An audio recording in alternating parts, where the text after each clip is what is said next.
We're going to call the special meeting for Akron City Council to order. Going to ask the clerk to read the roll. Taylor, Here. Connor, Here. Freeman, Fiscal, Kamer, Lombardo, Here. McKittrick, Here. Malik, Here. Neal, Here. Mamobian, Here. Samples, Here. Somerville, Here. Swirsky. We have all members present except for Freeman, Fusco, Kamer, and Swirsky. It actually looks like Mr. Fusco is coming in now. Okay, perfect. The purpose of our special meeting this afternoon is just to have some conversation regarding Akron City Council's COVID relief program. Really just want to make sure that council members are familiar with how the program works. We want to be very clear in terms of how these dollars can be spent and how the process will work in terms of submitting applications as we get ready to roll the program out. So want to just take an opportunity to thank Tamika Rose and also Shelly Goodrich for helping us through this process and creating this program, and also working on the presentation that you'll see this afternoon. So at this time, I'm going to pass it over to Shelly, and I think we'll go through the presentation and then we'll take questions afterwards. Okay, wonderful. Can you guys all hear me? Yes. Okay, wonderful. I'm going to go ahead and share my screen and get this PowerPoint going. Can you guys all see that? Yeah. Okay, wonderful. So wonderful. Just a little bit of background information. I know you guys all know this, but the president obviously declared a nationwide state of emergency back in March of 2020. The state of Ohio followed the president, and as did the mayor of Akron. On March 27, 2020, Congress passed the CARES Act, which provided significant relief funding to municipalities and governmental entities to deal with the emergency. So the funds that we're discussing today do come from that CARES Act bill that was passed March of last year. The CARES Act established the $150 billion coronavirus relief fund. Through this fund, the CARES Act provided payments to state, local, and tribal governments navigating the impact of the COVID-19 outbreak. 6 jurisdictions in Ohio received direct allocations. Akron did not because of the size of our community, but we did receive a share of the funding from Summit County as well as from the state of Ohio. The city of Akron was a recipient of over $30 million in funding from the CARES Act that was signed into law on March 27, 2020. Just as I mentioned, the CARES Act funding came from multiple distributions from Summit County and the state of Ohio. Mayor Horgan's administration, in partnership with City Council, will be allocating $1 million in CARES Act funding to various specifically targeted need-based programs and groups within the city of Akron. City Council members will launch a grassroots effort to connect with community organizations for the purpose of identifying and facilitating programming for the appropriate distribution of CARES funding. So this is really you guys' opportunity to see where the need is within your communities and work with nonprofits in your area to stand up some programs for some individuals or groups that have not been, recipients of this wonderful funding. Throughout the last year, the United States Treasury has frequently provided an updated guidance regarding the funding. It has been very challenging, I would say, to keep up with the changing regulations that the federal government has put out. Originally, they stated that we could not use the funding to pay for our police and fire. They eventually changed their guidance on that around September of last year. The final version, though, of the guidance that I'm going to be referencing today was published in the Federal Register on January 15th. So this guidance is kind of permanent. I have the link here for for you, and I will send this presentation to you all after today's meeting so that you can go out there and read it yourself. It is a very lengthy document, so I pulled out the most relevant provisions that are going to be helpful in you all in trying to determine what you can and cannot do with this funding. So I'm going to briefly touch on what the CARES Act guidance tells us, that we can provide payments from the fund only to cover the below cost. So necessary expenditures incurred due to the public health emergency with respect to the coronavirus disease of 2019.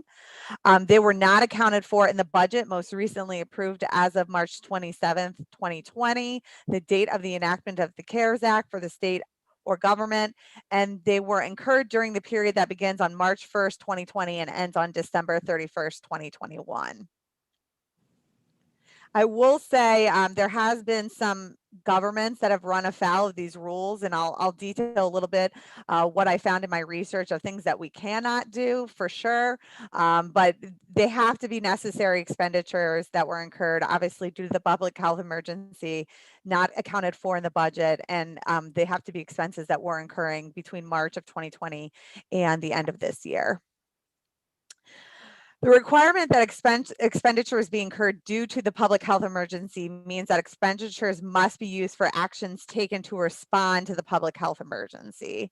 These may include expenditures incurred to allow the state or local government to respond directly to the emergency, such as addressing medical or public health needs, as well as expenditures incurred to respond to second order effects of the emergency, such as providing economic support to those suffering from employment or business interruptions due to COVID-19 related business closures. The CARES Act also requires that payments be used only to cover costs that were not accounted for in the budget most recently approved as of March 27, 2020. The CARES Act requires that payments be used only to cover costs that were not accounted for in the budget most recently approved as of March 27, 2020. What does that mean? The cost cannot be lawfully funded using a line item allotment or allocation within that budget, or the cost is for a substantially different use from any expected use of funds in such a line item allotment or allocation. So this is particularly interesting because, as you all know, we use some of this funding to cover payroll for some of our public safety employees. And that's because the federal government has stated that those employees were being used in a substantially different use than what we had intended before the pandemic started. So as you know, a lot of our firefighters were responding to homes because of COVID-19, and people were suffering from the disease, as well as police was dealing with a lot of different things in their employment due to the pandemic that were not things that we had budgeted for or expected. Even some of the overtime that police incurred due to a lot of their employees contracting COVID-19 and having to take time off, those were not things that we anticipated when we passed the budget in March of 2020. Though that's why those costs were allowed. Interestingly enough, on this point, the state of Iowa actually tried to use their allocation to pay for Workday. They're transitioning to the Workday application, as is the city of Akron, and they got dinged on that by the federal government because the federal government stated, well, you intended to go to Workday before 2020. They had signed a contract, and Iowa stated, well, it's going to help us in budgeting and administrating and responding to the COVID-19 emergency. And they said that doesn't matter. You guys were already going through this transition prior to March 27, 2020. You had signed a contract. You cannot use those funds for Workday. And so the state of Iowa actually had to pay back those funds. So this is a list, not all inclusive, but I want to give you examples of what they stated were eligible expenditures, and by they, the federal government. So medical expenses such as COVID-19 related expenses of public hospitals, clinics, and similar facilities, expenses of establishing temporary public medical facilities and other measures to increase COVID-19 treatment capacity, including construction costs, cost of providing COVID-19 testing, emergency medical response expenses, including emergency medical transportation related to COVID-19, expenses for establishing and operating public telemedicine capabilities for COVID-19 related treatments. Other public health expenses such as communication and enforcement of public health orders. We have seen that certain marketing expenses to certain populations is allowable within the CARES Act guidance. Expenses for acquisition and distribution of PPE to police officers, social workers, child protection services, direct service providers, and just nonprofits within the community as well as individuals themselves. That's allowable. Expenses for disinfection of public areas and other facilities, for example, nursing homes in response to the emergency. Expenses for technical assistance to local authorities or other entities on mitigation of COVID-19 related threats to public health and safety. Expenses for public safety measures undertaken in response to COVID-19, and expenses for quarantining individuals.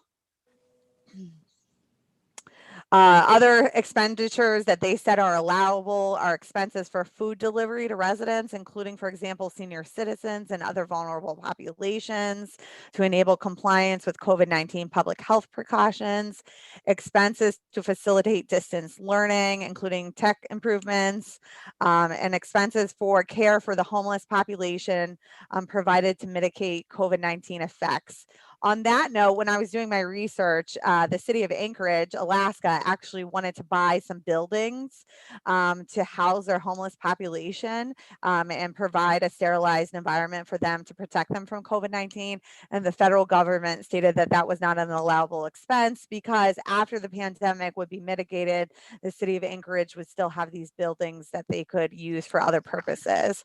So that's just another example of, guidance that we see where the government has tried to be creative in they were trying to be creative in purchasing these buildings to help their homeless, and the federal government stated that that was not an allowable use of the CARES Act dollars. Other expenses associated with the provision of economic support. So we've seen grants to small businesses to reimburse the cost of business interruption, unemployment insurance costs of agencies due to the COVID-19 emergency, and other COVID-19 related expenses reasonably necessary to support the function of government that satisfy the fund eligibility criteria. I provided you guys some other resources. The city of Phoenix actually has a very nice website that shows everything that they're doing with their funding, and they have been quite creative in what they're doing with their funding. For example, they've increased street cleaning activities because, as I'm sure you guys have seen, people are discarding masks all over, town. We're seeing them, in the streets, on the sidewalks. And so that's something that they, as a city, decided was important to them, and they're funding that with CARES Act dollars. And then as well as the city of Oakland, they had some really interesting and innovative programs. So I provided that as a resource. And then absolutely the National League of Cities has a COVID-19 local action tracker, which shows what everyone's doing across the country. And there's some great innovative ideas in that tool as well. So I'll send this, like I said, PowerPoint out after today. And you guys can definitely use those to help your research. So the process to apply, we and council leadership is asking you to strategize on how CARES Act dollars can be utilized in your neighborhoods. They have to comply with the aforementioned guidelines. So we will be making sure that we are in compliance with the CARES Act guidelines. You would need to find a nonprofit partner that will be able to implement the proposed need-based program. Nonprofit partners will need to provide you with a W-9, and we'll have to execute a grant agreement with the city of Akron. We will essentially be paying the funds to the nonprofit to administer whatever programming you would like to administer, but they are going to have to execute that grant agreement because these are federal dollars, and we have to make sure that we are, tracking them and are in compliance for audit purposes. So I'm going to send you guys a PDF fillable form that you can use, that you're going to fill out. You're going to submit that form to Sarah Biviano with the nonprofit's W-9 as soon as possible. Council leadership is going to review and approve proposed projects. Documentation will then be forwarded to the city law and finance departments for review and for the grant agreements to be drafted and making sure, that your program that you're proposing is legally compliant with the CARES Act. Final note, just for cleanup, no grants of smaller than 20,000 will be permitted because of the audit that documentation that we have to collect and the legal requirements for the grant agreements. It will be really burdensome to administer grants smaller than that amount and the paperwork that we're going to have to complete and work with these nonprofits on. The funds must be expended by December 31st, 2021, and no new applications will be accepted after September 31st, 2021. Because at that point, we're going to be coming up on that deadline and council will reassess allocation at that time to ensure that all funds can be utilized by the end of 2021 and we may be able to just divvy up the remainder of the funds amongst projects that have already been identified and approved. So, all right, well, that's all I have for right now. I'm happy to take any questions that you guys may have. Thank you so much, Shelley. At this time, do we have any questions, council members? I do see Councilman Lombardo. Thank you, Madam President, and thank you, Shelley. Shelley, all I'm thinking about is, I know you gave several examples, but I'm just trying to grasp, I'm just trying to grasp a situation where I could possibly help somebody out. So the only thing I can think of right now in my mind is, I went to the dentist and, everything's got to be COVID safe and, he needs equipment or they need to do this or do that. Is that something, a piece of equipment for a doctor's office that I could possibly, or the city could possibly purchase for him? Or the second question is, if he already had to get it, could he be reimbursed? So I think, for this program, we're looking at you guys partnering with nonprofits. If you wanted to partner with a nonprofit that could do some sort of application process for businesses that have incurred costs to make themselves, safer, compliant, purchase PPE, whatever it may be, there has to be a COVID-19 link, right? And we need a nonprofit to administer this program for you because we don't have the capacity to do it and we need the nonprofit to administer it.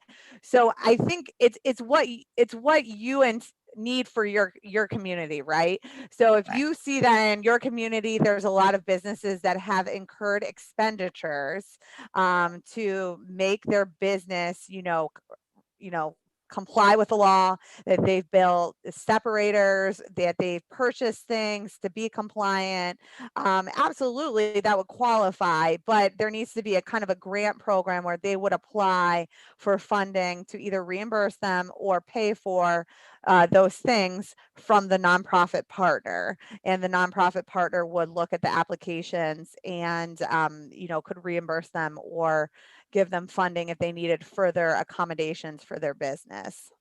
So the key is a nonprofit partner that's linked to the business or organization that you want to give to. Correct. You got to have some type of nonprofit correct link.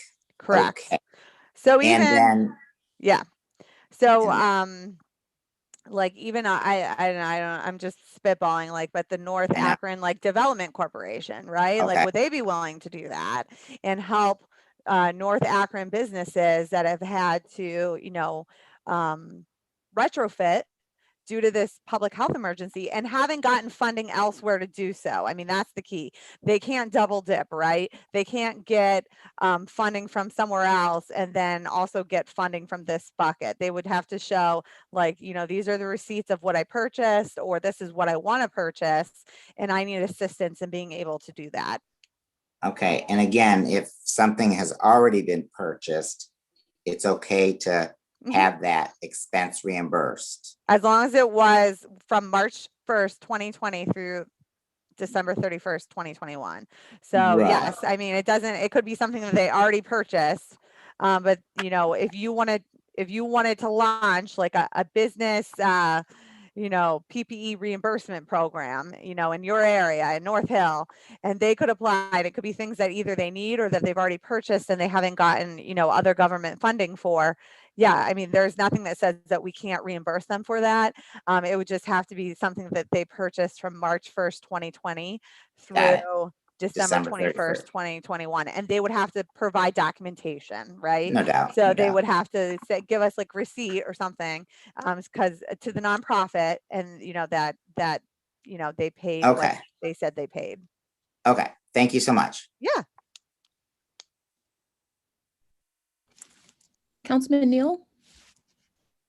Thank you, Madam President. Thanks, Shelley, for the presentation. A few things ran through my mind.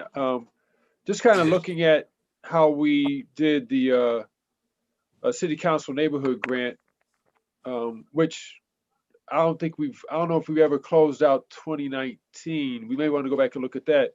But I think it'd be good if we had some kind of training opportunity for nonprofits who may want to apply for this. Also, if it's like, the other COVID dollars for businesses and whatnot, we may want to set a criteria where you can't just start a nonprofit this There month. is that criteria. Yes. Yeah, When we yeah. launched the program to City Council, we said that they had to be in existence as of January 1, 2020. So correct. It can't be Okay. something that I just start this week. It has to be an established nonprofit. Yeah. And I think we're really looking at council members to find that nonprofit that can administer whatever program that they may be looking for or is needed in their community.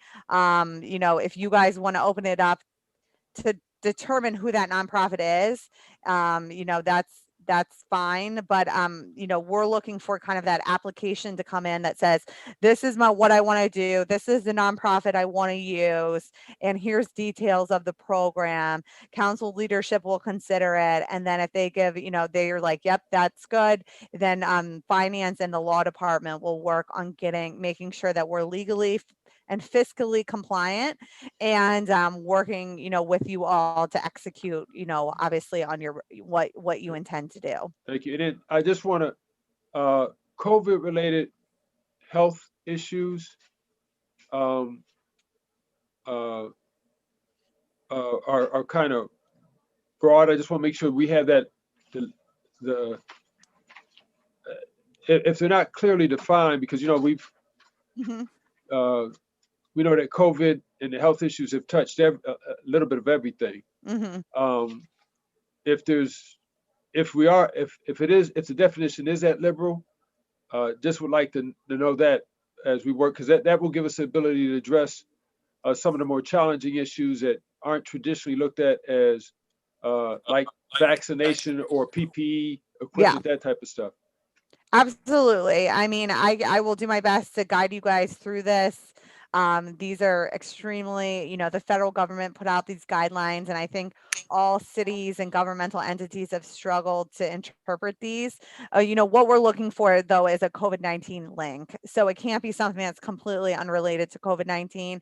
As long as we can tie it back to the fact that, but for COVID-19, we would not be helping this person with this issue. Then the link has to be there for it to pass audit, like the audit guidelines. So what I've seen, like, for example, Columbus did a program where they were offering financial support to low income workers that had to quarantine, because of exposure or they've contracted it, because if they work at a place that doesn't offer, vacation or sick leave. So childcare providers have really struggled because of the fact that now they can't watch as many kids. So there's been communities that have done programs to provide financial support to childcare providers, because all of a sudden we've seen that there's been a rise in childcare providers going out of business because they can't provide as much care or as many kids. And so their profit has, gone gone down extremely. So I offer you that because there's been a lot of communities that have gotten very creative, you know, in programming that they've launched, and of those, like Phoenix, Oakland, you know, the NLC has that documentation. So I really think there's an opportunity for you guys to get really creative in assisting, you know, underserved populations that have not been able, that are still struggling and have not been able to get assisted through other programs. One last thing, Mhm. please. And that is, you know, this is a beautiful opportunity for us to kind of like put in a system that could later be used to enhance the neighborhood assistance department and the work they do in collaboration with the community. So my question is, I know you mentioned some of the cities and how they track and document. I may have missed it when I was moving around, but so that we can track and leverage our collective work and look at how to best create synergy between the nonprofits that we work with. Have we established a tool to do that yet? Kind of like a workflow. I'm not aware. I mean, I know what we have intended for this program, the workflow that we have intended for this to go forward. But that's really, yeah, I can't answer the rest of your question. Okay, I'll get with you. I have a suggestion. I'll get with Okay, you wonderful. afterward, Yeah, after the fact. Thank perfect. you. Okay, thank you. Councilwoman Amobian? Yes, thank you, Shelley, for the information. I think I'm on. You can Yes, hear you me, are. right? Yep. Okay. Yeah, I'm looking at $20,000. You know, it sounds like a lot, and then it doesn't. But if you could pull together a group of programs that could go through a nonprofit, and the total could be 20,000.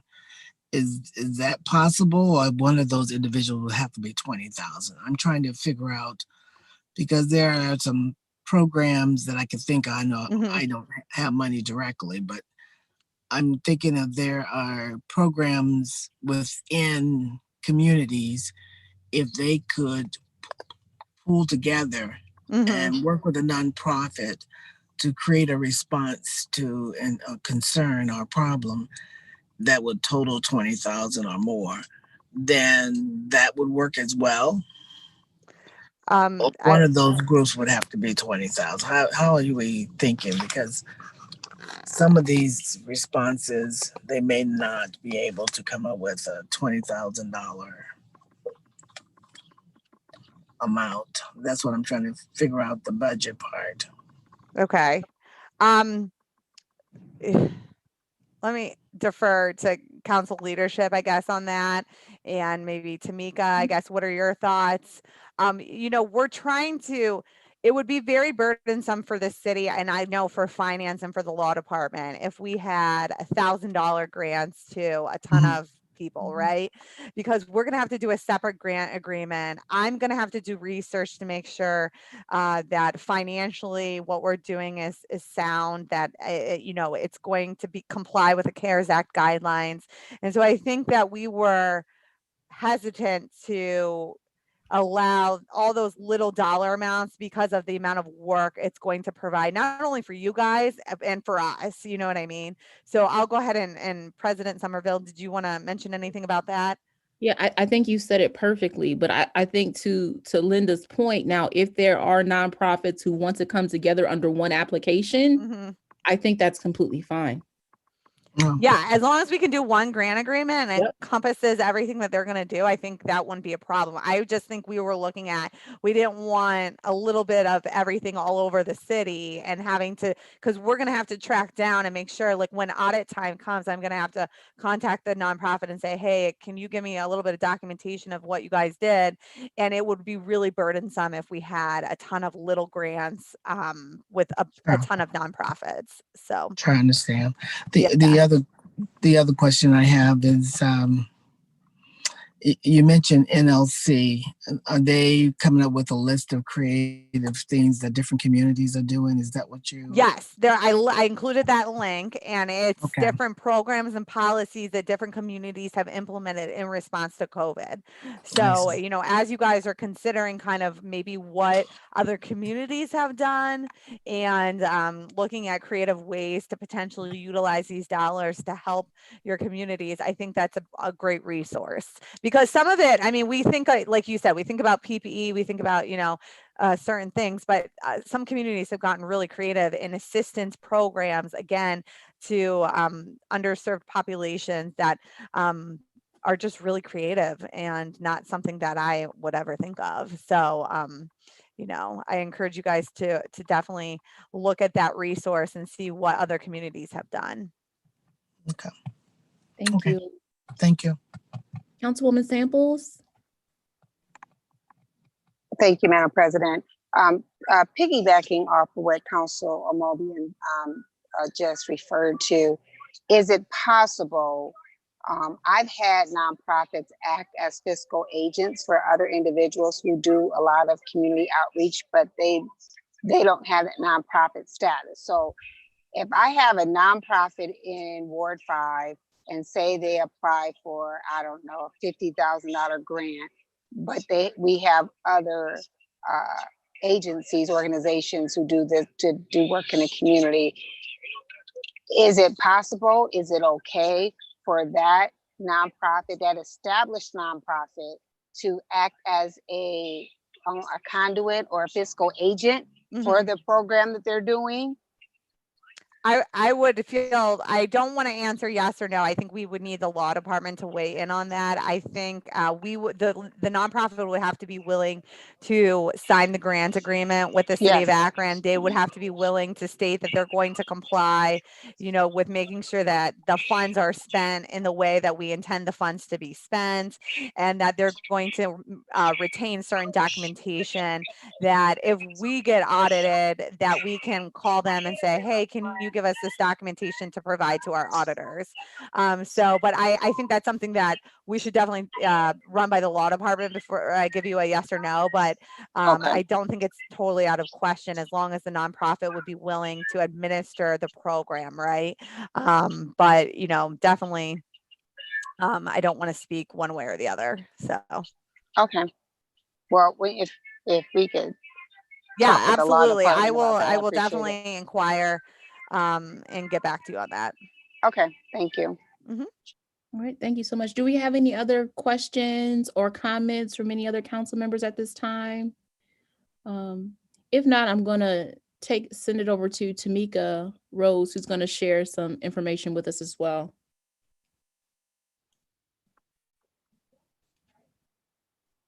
Tamika, can you hear us? We can't hear you. But I was still on mute from Okay. when my daughter came in. So thank you, Madam President and members of council. So Shelley and I have met with council leadership and for a couple of times. And what we've decided is that it will be, you know, as Shelley indicated, we really want you guys to think outside of the box, but think in the construct of the law at the same time. So for Councilwoman Samples and Amobian, it is possible to have a nonprofit administer a program to several different organizations. I think that, you know, but I think instead of waiting on the law department, I think it would be best if you guys sent in the application for us for Council President Somerville to review, and then send it over to the law department so that we can make that determination quicker. If they have all of the information on that application. And then some other things that Council President Somerville and Councilman Fiscal have brought to our attention is the fact that, you know, there are some things that we could do as a citywide. So for instance, we met with Commissioner Skoda, and there are some areas that we could actually help and setting up COVID vaccination clinics across the city. And so that's one of the things that we are possibly looking at. We have a grid to show where those opportunities are. And so that's a place that we could all work, you guys could all work together. And Shelley and I are looking to see if there's a contractor that could actually help you guys facilitate and implement that across the city. Councilman Fusco, I don't want to take your thunder, but one of the things that Shelley has talked about earlier is that cleaning up the city. So Keep Akron Beautiful could also utilize some of the funds to clean the city from the COVID-related debris that has been littered on our city streets. So those are just some of the ideas that we can think outside of the box that has come up since COVID-19 has come on the scene. Okay, thank you. I see that Councilwoman Samples has a question. Yeah, question. So the nonprofit, so each ward is going to be given money. I'm hoping the at-large people will be given money too, but I don't know how that's all going to work. Will we be going off of the nonprofit's address or where they want to do the programming at? Is it sort of kind of like our other applications that they do for the My Neighborhood or Akron? Say their nonprofit is in Ward 8, but they want to do their program in Ward 5 or vice versa.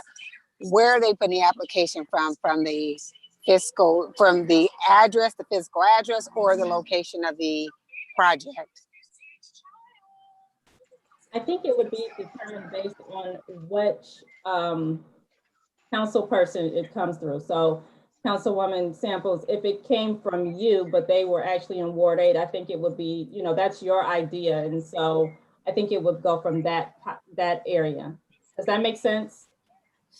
It does, but I would probably give it to Councilman Malik if it's in his ward. I'm just more thinking of if they have a project, say they want to clean up Morgan Park, but the address for the agency is, I don't know, in Councilman Lombardo's ward, but they want to clean the park up over at Morgan Park, which is in Ward 5. Then that's an application I think that should probably come to Ward 5 because they want to clean up. Yeah. You see what I'm saying? Yeah, absolutely. So I think we're not too focused on that. It's okay. You may need to be creative in finding a nonprofit that's not in your area per se to administer your program, but it's your ward and what do you want to implement in your ward. So I think I wouldn't get caught up on that. Ultimately you may have to partner with a nonprofit downtown, that's or and other wards may have to do that as well, as long as obviously your program is focused, and there may be programs that may be focused for the whole city at large. So I think it's really up to you guys to come up and be creative and figure out kind of what the need is for you and your area or the city overall. Right. And my last question is, can we have some kind of flyer or something that we can sort of kind of distribute, whether on our social medias or so people know that this funding is available? Or should we be just seeking them out and not putting something out there? I would rather put something out there, but is it something we should just seek nonprofits out and tell them about it? Or can we actually advertise it? And I guess this is a question to Shelley. Is that okay? Could we create? It's up to you guys. I mean, if the council ward person wanted to say, hey, I want to open this up to nonprofits in my ward, and I'm gathering information to see what programs we can implement into the ward, and then I'm gonna kind of decide what I want to turn in for the ward. I think that's completely reasonable. But it's going to be up to the council person to go out and if they want to publicize that information, they're not going to submit the application directly to the city. It would be they could apply kind of for funding to the council person. The council person could see what projects fall within the guidelines and what amounts, and then fill out the application that gets submitted to Sarah Viviano for council leadership. Okay, that makes sense. Okay, thank you. Mm-hmm. Thank you. Councilman Neal?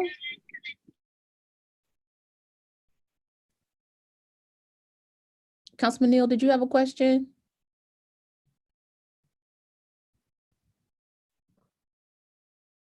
Might be his connection. He looks Okay. frozen. Okay, so we'll move on to Councilman Malik. We'll come back to him.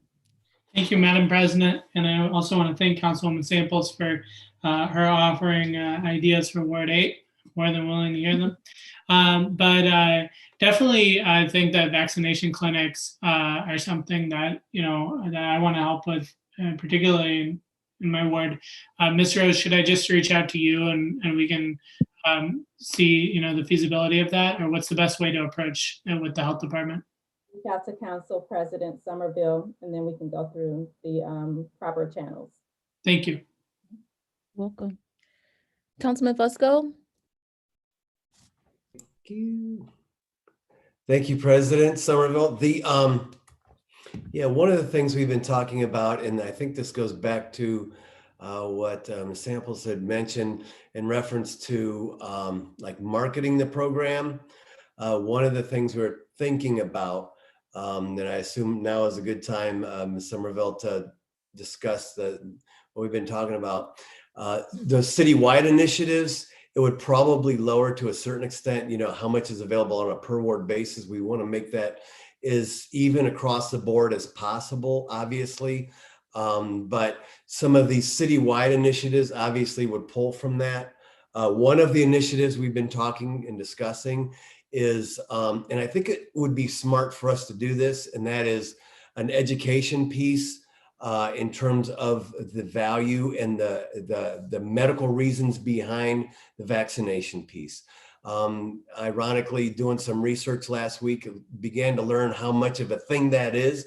People are resisting taking the vaccination itself.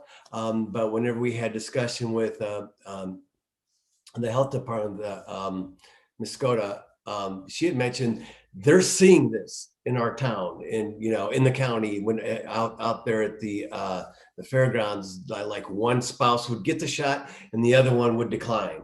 And so I think it would be prudent for us to develop a program, an educational program, marketing, if you will, in terms of, why it's so important and so needed. So that was one of the pieces we were talking about. And of course, that would touch every ward and across the board. So just wanted to throw that out as well. Thank you. Thank you, Councilman Fusco. I see Russ. I'm sorry. I'm so sorry. Go ahead. But what we could do is, as part of that, we were talking about maybe bringing a professional, as part of that, we could maybe put together like a brochure or some kind of information that ward council members can pass out as well. So that's another thought. Thank you. Okay, sounds good. Thank you. Councilman Neal? Thank you. Questions I may be asking may have been answered, but these are my questions. One, Councilwoman Mosley Samples mentioned about a press release. I would, for just unification, like for us to have something that's standard that we send out, but just to who, what, when, where, why. It doesn't have to be flashy or anything. Just to who, what, when, where, why, so that we're all saying the same thing, not to confuse, because to her point, we have groups that minister in different communities.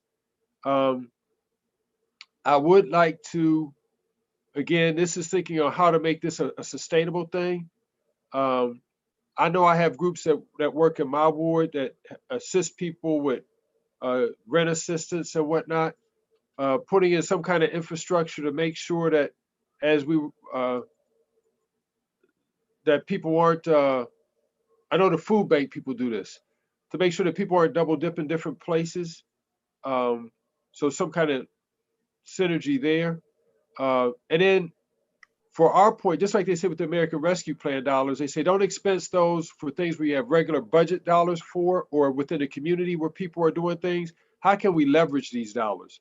So like our regular council budget, how can we leverage some of those assets that are already there to take these COVID dollars and amplify them? Because this is just going to be a good test for us leveraging the American Rescue Plan dollars that are a lot greater. That I'm hopeful we as council, along with the administration, will budget to institutionalize some of the services in our community. So just my thought, looking at how can we as we do this at the same time, institutionalize this work so that even when we don't have these dollars, we can still have the infrastructure in place to better service our neighborhoods in conjunction with our nonprofits, the infrastructure within the city as it is right now, and the work that we do. So hopefully that makes sense. But the easy thing to start off with is a standard communication that all of us could put out that says the same thing to everybody. Thank you, Councilman Norton. I think we can easily do some type of electronic and, paper flyer that, you guys can kind of put out. So we'll definitely work on that, okay? Councilwoman Amobian?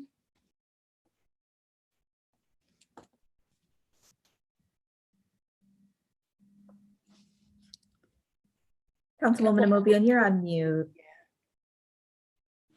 Sorry about that. Thank you. Thank you, Madam President. I mentioned to you some time ago about this, and this could be something that either all council members or select ones would like to participate in.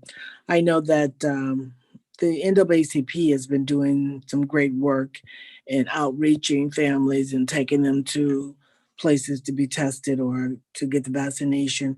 And she reached out, the president, Judy Hill, reached out to me to see if there would be any way for us to get some assistance, for them to get some assistance from us.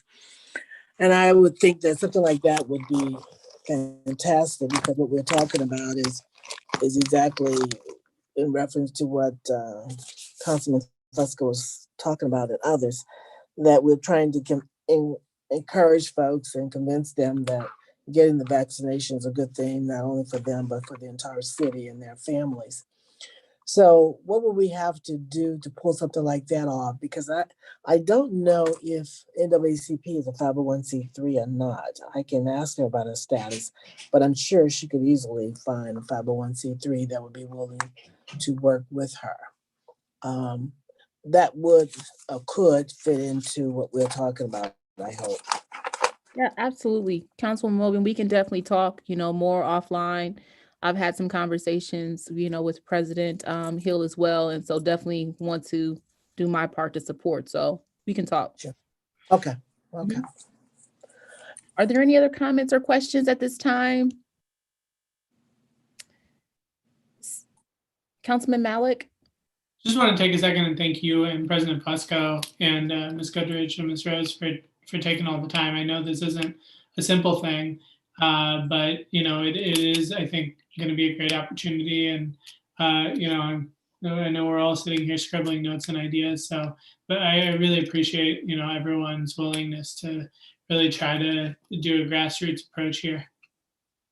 Thank you so much, Councilman Malik. Councilwoman Connor? I would, if I could ask to be included with the conversation with President Hill. We've already had some conversations about doing some various vaccine drive-through possibilities, a couple on the east side. So if I could be included in that conversation, that would be great. Thank you so much. Thank you. Connor. Definitely, we'll make sure that happens.